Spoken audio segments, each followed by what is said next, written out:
नाग ने जब सोते हुए मुसाफिर को देखा तो पेड़ के नीचे उतरा और राजकुमार को डस लिया। सांप के डसते ही तुरंत राजकुमार के प्राण पखेरु उड़ गए। कुछ देर में जब कछुए की नजर महेंद्र गुप्त पर पड़ी तो वह उसे मरा देखकर बहुत घबराया और महेंद्र गुप्त के ऊपर बैठकर रोने लगा। तभी कौआ भी पेड़ से नीचे उतरा और ज्यों ही उसने महेंद्र गुप्त की आंखें निकालनी चाही, त्यों ही कछुए ने झपटकर कौए की गर्दन को मुंह से पकड़ लिया। कौए ने बहुत जोर लगाया मगर कछुए ने उसे नहीं छोड़ा। तब कौए ने सांप को पुकारा। कौवे की आवाज सुनकर सांप आ गया। उसने बड़े जोर से कछुए की पीठ पर डंक मारा, परंतु कछुए ने अपना मुंह भीतर कर लिया। सांप ने कई बार कछुए की पीठ पर डंक मारा, किंतु हर बार कछुआ अपना मुंह अंदर कर लेता। जब सांप का कछुए पर बस नहीं चला तो उसने कछुए से प्रार्थना की कि तुम मेरे मित्र को छोड़ दो। यह सुनकर कछुआ बोला, नहीं, तूने मेरे मित्र को डसा है, अब मैं भी तेरे मित्र की जान लूंगा। तू मेरे मित्र को छोड़ दे तो मैं तेरे मित्र को जीवित कर दूंगा। यह कहकर सांप ने काटी हुई जगह पर मुंह रखकर महेंद्र गुप्त के शरीर से विष खींच लिया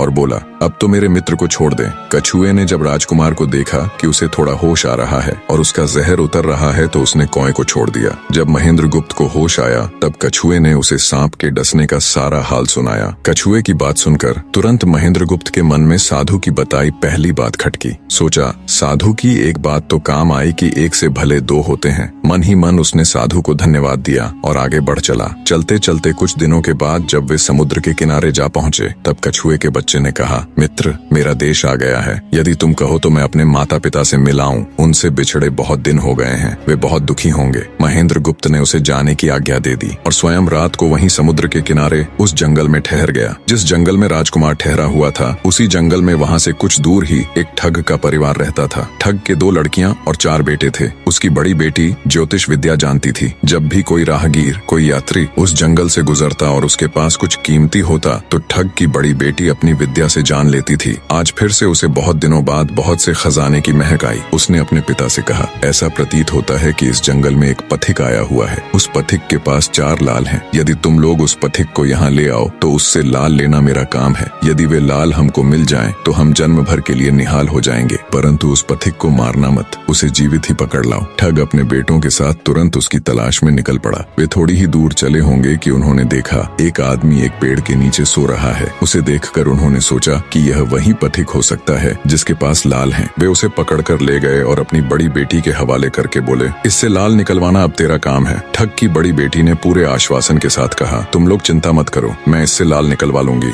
बने रहे।